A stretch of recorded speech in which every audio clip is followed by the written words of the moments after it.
चले हैं तेजस्वी बाबू बिहार बदलने और 420 का आरोप तय कराकर अपने खिलाफ गरीब लोगों की हकमारी की गई और उनसे जमीन लिया गया। रेलवे का होटल लो मेंटेनेंस के लिए और जमीन दो, नौकरी लो और जमीन दो। रेलवे का होटल लो और जमीन दो। हमें लगा एक बार काफी डकार लिया चारा, अब तो ठंडा होना चाहिए ना। आज कोर्ट ने लालू प्रसाद जी, उनके सुपुत्र तेजस्वी यादव और उनकी पत्नी आदरणीय राबड़ी जी के खिलाफ आरोप तय किए। ये आरोप बहुत गंभीर हैं। ये आरोप हैं सरकारी संपत्ति के आवंटन में भ्रष्टाचार, कॉन्स्पिरेसी, डिसऑनेस्टली सरकार को निर्णय की प्रक्रिया में गड़बड़ करना इत्यादि इत्यादि है। 120 भी है और तो और 420 भी है। तो पहली कहानी तो यह है कि चले हैं तेजस्वी बाबू बिहार बदलने और 420 का आरोप तय कराकर अपने खिलाफ। Mister Tejashwi Yadav is going to Bihar to change Bihar with a charge of 420 being framed against him by a competent court. अब 420 क्या होता है आपको तो बताने की जरूरत नहीं। धोखाधड़ी, सजा 7 साल, कॉन्स्पिरेंसी 120B। तो ये कौन सा बिहारा बनाने वाले हैं जब आपकी ये छवि है और आपके खिलाफ कोर्ट ने ये पाया है। मित्रों, लालू प्रसाद के पूरे अगर हम शासन को 3 वाक्यों में कहें, चारा खाना, अलकतरा पीना बिटुमिन और सरकारी संपत्ति की बांटने में टेंडर में हेरा फेरी करना और जमीन प्राप्त करना, और चौथा, 3 नहीं 4, चौथा जमीन दो नौकरी लो। ये 4 मॉडल है। और इस मॉडल की एक विशेष बात यह है कि सारा बेनिफिट परिवार को ही आना चाहिए, बाहर को नहीं। ये क्लियर। आज थोड़ा मैं आपको बताना चाहता हूं, जमीन की तो चर्चा बहुत हुई है। जमीन दो नौकरी लो, और इसको ध्यान रखिए, किससे? मजदूर से, क्लास 4 से। तो गरीब लोगों की हकमारी की गई और उनसे जमीन लिया गया नौकरी के पहले। यह है सामाजिक न्याय। थोड़ा आपको मैं आज ये जो होटल का मामला है, इसको थोड़ा मैं आपको आज रिफ्रेश करना चाहता हूं। ये चार्जशीट में सारी बातें हैं। रेलवे की बहुत प्रॉपर्टी है। तो रेलवे के 2 होटल थे अंग्रेजों के समय के। एक रांची में था, झारखंड में, बीएनआर होटल, बहुत फेमस होटल था, और दूसरा होटल था पुरी में। तो इन होटल को मेंटेनेंस के लिए रेलवे ने कहा अब हम नहीं करेंगे, किसी और को देंगे लीज पर। वहां से कहानी शुरू होती है। कहानी क्या शुरू होती है? पहले कहा एडवर्टाइज करेंगे, बाकी कहेंगे, फिर लालू प्रसाद के निर्देश हुए कि नहीं ये कर दो, फिर लीज का टर्म चेंज कर दो, और करते कराते पटना के सुजाता होटल के ऑपरेटर्स को उसके लिए काबिल बनाया गया, एलिजिबल, कि तुम अप्लाई कर सकते हो। और उसके पश्चात रोचक बात क्या हुई? रोचक बात यह हुई कि सिर्फ एक टेंडर, इनके टेंडर को सही पाया गया, बाकी सबको रिजेक्ट कर दिया गया। अब ये इतनी बड़ी बात हो गई तो ऐसे ही हो जाएगा क्या? तो इस होटल वाले के जो 2 ओनर थे, कोचर ब्रदर्स, उनकी पटना में 3 एकड़ जमीन थी। 3 एकड़ जमीन कहां पर?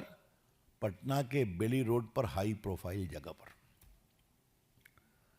जिसकी कीमत 93 करोड़ थी। तो स्टैंप ड्यूटी कम की गई, बाकी कम की गई और फिर उसको बेच दिया गया एक कंपनी के नाम, जो कंपनी श्रीमान प्रेम गुप्ता की पत्नी के द्वारा संचालित थी। हाँ, और उसके बाद उसको और कम दाम में बेच दिया गया यादव बंधु को, परिवार को, राबड़ी और तेजस्वी जी में, राबड़ी जी और तेजस्वी जी में। अब आप समझ गए पूरा चेन ऑफ लिंक। रेलवे का होटल लो मेंटेनेंस के लिए और जमीन दो, नौकरी लो और जमीन दो, रेलवे का होटल लो और जमीन दो, ये है लालू प्रसाद जी का मॉडल। क्लियर? ये कहानी कैसे खुली, ये बड़ी रोचक कहानी है। तेजस्वी यादव उस समय डिप्टी सीएम थे। अब कहा गया वहां पर बिहार का सबसे बड़ा मॉल बन रहा है। अब सबसे बड़ा मॉल बन रहा है तो वहां से मिट्टी निकली और मिट्टी चली गई बोटेनिकल गार्डन में। क्या तुम टहलते हो नहीं टहलते हो वहां? अब इतनी मिट्टी आ कहां से गई? तो मालूम हुआ कि वन विभाग की मिट्टी थी, यहां लागी गई है। तो आई कहां से है? तो उस जमीन से आई है। वो जमीन किसकी है? तो फिर परतें खुलती गई। समझ गए आप? ये क्या मतलब है? कोई लूट की हद होती है क्या? आपको मालूम है कि जैसा चर्चा कई बार किया है कि मैं चारा घोटाले को एक्सपोज करने वाला वकील था। पीआईएल में नहीं बहस की थी, हाई कोर्ट में, सुप्रीम कोर्ट में तो और बड़े वकील लोग आए थे। 2 साल लड़ाई हुई थी। लालू जी को सजा हो चुकी है, संभवतः 12 साल की सजा है ना, 12 साल की सजा है। हमें लगा एक बार काफी डकार लिया चारा, अब तो ठंडा होना चाहिए ना। तो अलकतरा घोटाले का भी वही हाल है, अब उसमें भी सजा चल रही है। हमने कहा अब तो शांति होनी चाहिए, तो फिर जमीन के बदले नौकरी। हमने कहा अब भी शांति होनी चाहिए, तो रेलवे के होटल में भी भ्रष्टाचार, उसके अलॉटमेंट में। कितनी भूख है, कितना लूटेंगे लालू प्रसाद उनके परिवार? ये सवाल हम उठाना चाहते हैं। मैंने सुना है कि शायरी लिखी गई है तेजस्वी यादव के द्वारा। मैं उसकी, जब तक सांप्रदायिक ताकतें देश पर काबिज होगी तब तक हमें संघर्ष करना पड़ेगा। तो छोटे हैं, मैं उनको क्या बोलूं? जो लोग उनके लिए लिखते हैं उनसे कहिए थोड़ा बेटर शब्द का प्रयोग करें। जब उनके पिताजी के खिलाफ चारा घोटाले की लड़ाई लड़ रहे थे हम लोग, तो वहां भी यही शब्द होता था, सांप्रदायिक ताकतें दिल्ली में बैठी हैं और वो सामाजिक न्याय के सिपाहियों को तंग कर रही हैं। अरे भैया, सबूत बोलता है। इससे बड़ा छलावा और क्या हो सकता है कि सरकारी संपत्ति को लूटना, पद पर रेलवे मंत्री हो या मुख्यमंत्री हो, पद पर बैठ के उसका दुरुपयोग करके अपने जेब को भरना और बाद में कहना हम लोग तो सामाजिक न्याय के संघर्ष करने वाले हैं। इससे बड़ा कोई छलावा हो सकता है? इन लोगों ने जिस तरह से किया है वो बहुत शर्मनाक है। मुझे लगा कि उनके जवाब में मैं एक बात कहूं। मेरा मोबाइल कहाँ चला गया? अभी तो ही था। Saurabh ji, my mobile give me. मैं आज के कोर्ट का आदेश पढ़ना चाहता हूं आपके साथ। दो, देखिए, ये आज का आदेश। The court noted that probable fraud must be tried as cheating, and the loss to the exchequer is not a euphemism but a monetary loss. The conspiracy is sublime but is not hidden from the court's view. इसको conspiracy को छुपाने की कोशिश की जा रही है, लेकिन कोर्ट की आंखें उनको देख रही हैं. The court noted that preliminary probe findings suggest that Lalu Yadav entered into a conspiracy with the other accused and abused the position and influenced the process of issuing and awarding tenders in return for undervalued purchase of land. तो तेजस्वी जी, मैंने court के आदेश को पढ़ा है, आज के आदेश को. मित्रों, कुछ और जानना जरूरी है।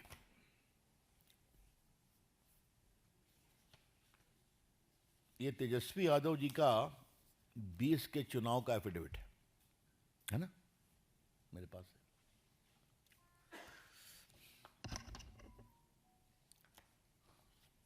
अब जरा देखा जाए, 1993 से 2007 के बीच में, उससे उनकी उम्र कितनी रही होगी मुझे बताने की जरूरत नहीं है। बिहार से जुड़े पत्रकार समझते होंगे कि उस समय बच्चे ही रहे होंगे। हाँ,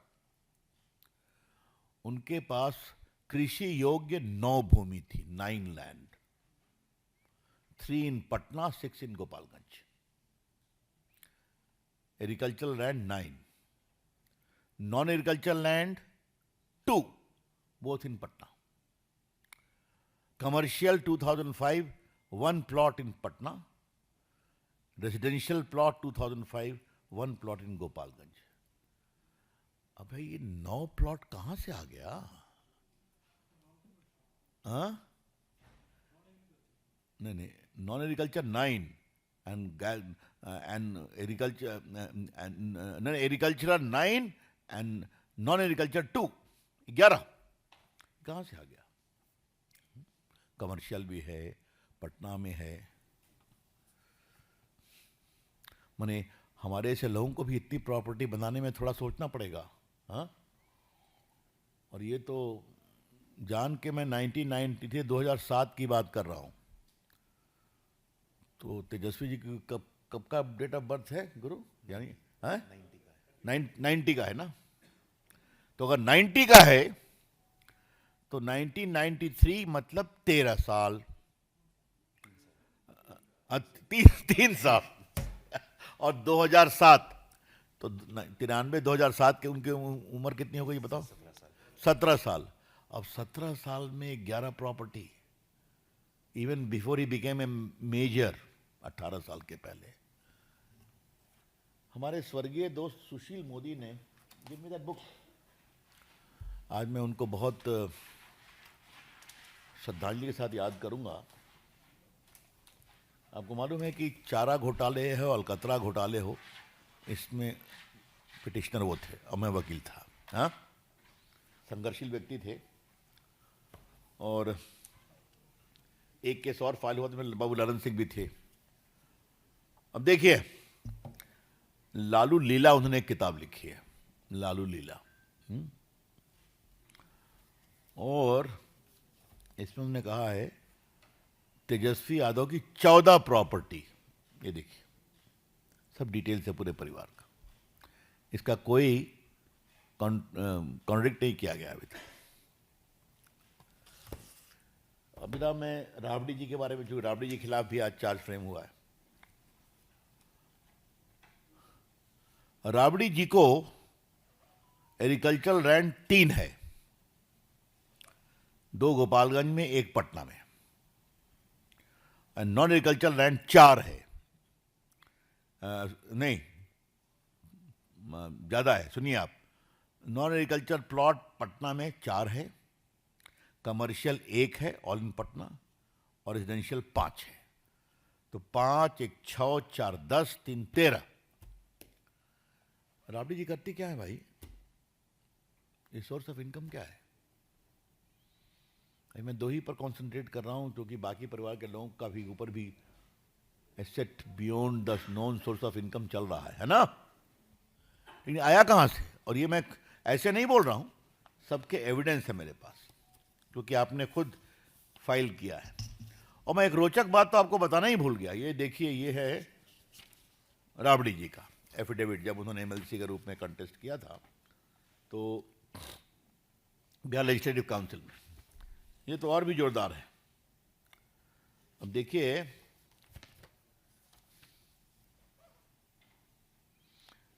उनके पास कम से कम 1, 2, 3, 4, 5 हाँ 5 प्रॉपर्टी है भाई, पावर ऑफ अटॉर्नी। तो ये जो मैंने बताया राबड़ी जी को 11 नहीं, 3, 4, 3, 7, 1, 8, 5, 13 उसके अलावा 5 प्रॉपर्टी है पावर ऑफ अटॉर्नी से, ये उनका अपना है। कमाल है भाई। कौन कहता है बिहार गरीब है ठाकुर साहब? बताइए ना, कमाल है।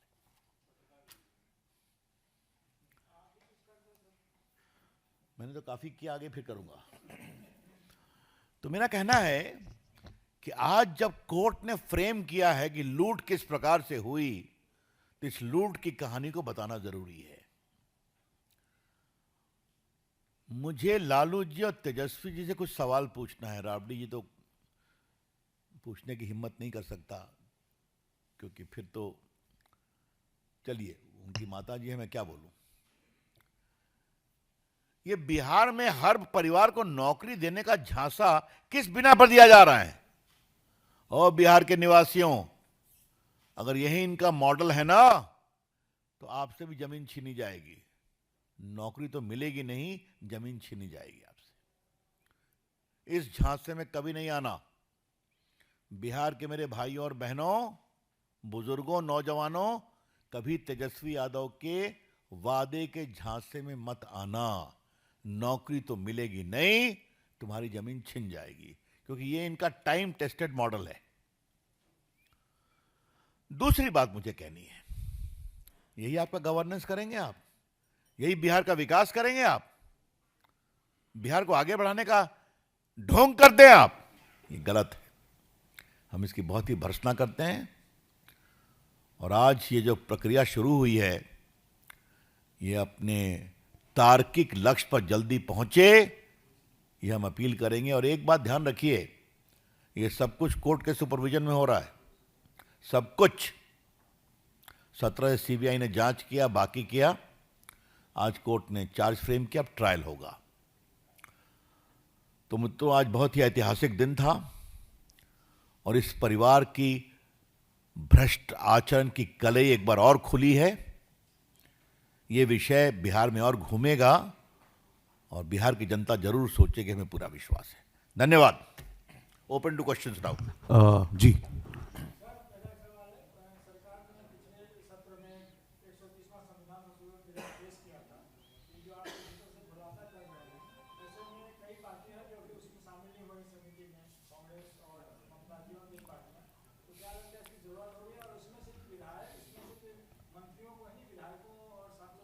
अब वो चलिए, वो तो कोई अनपेक्षित नहीं है, अस्वाभाविक नहीं है।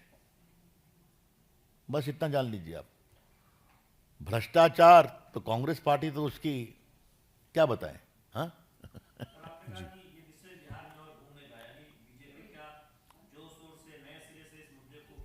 बिल्कुल उठाएंगे। नहीं, पहली बात तो मुझे ये कहनी है कि उठाएंगे इसको, कि ये हैं आपके नेता और उनके पिताजी जो बिहार के मुख्यमंत्री रहे हैं, और आपकी माताजी जो बिहार के मुख्यमंत्री रहे हैं।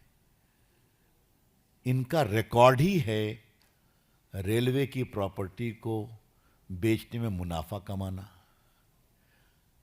गरीब लोगों को क्लास 4 की नौकरी देने में जमीन लेना। ये तो सामने है, तो क्यों नहीं उठाएंगे? इनसे ईमानदार शासन की उम्मीद नहीं की जा सकती।